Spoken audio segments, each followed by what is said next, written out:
Our universe observes the birth and death of millions, if not billions of stars, every minute.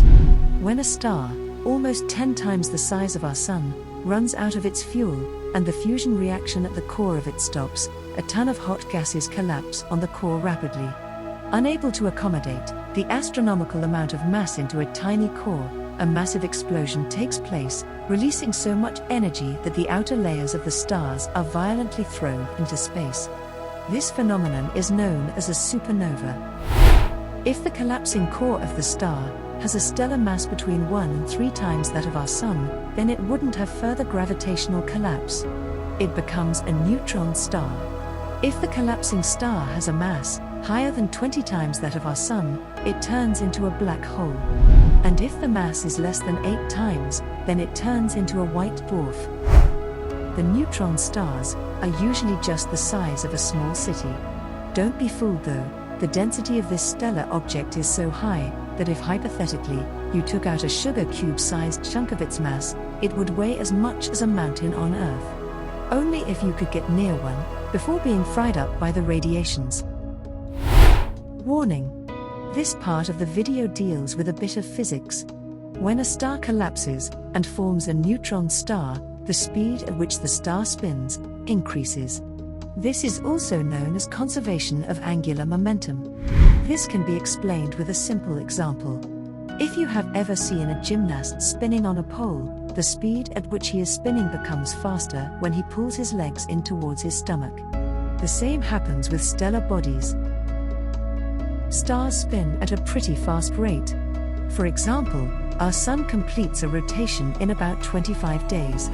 Most neutron stars complete a full rotation in a second. But sometimes, they could spin so fast that in 1 second, they could complete hundreds of rotations. Every star has a magnetic field.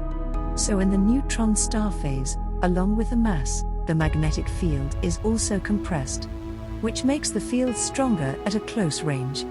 Along with the super-fast spin of the star, the concentrated magnetic field too moves at the same speed.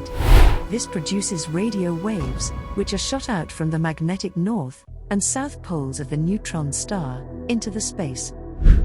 Since neutron stars are so small, detecting them becomes nearly impossible. Unless the beams of radio waves, which they emit, directly hit the Earth and are picked up by the radio telescopes present on the ground. Like we mentioned before, that neutron stars rotate at a pretty fast speed, the direction of beam keeps changing. As a result, the beams of radio waves received on Earth are not steady, but pulsating. And that is where it gets its name from, pulsars.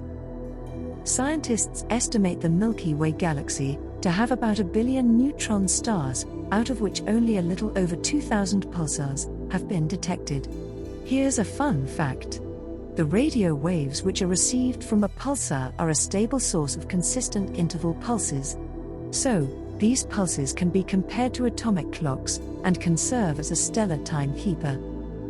That's all for today. Come back again, we will upload more videos explaining other stellar phenomenons. If you've learned something from this video, make sure to hit like and share. Subscribe to Explified, it keeps us motivated to upload more content. See you soon.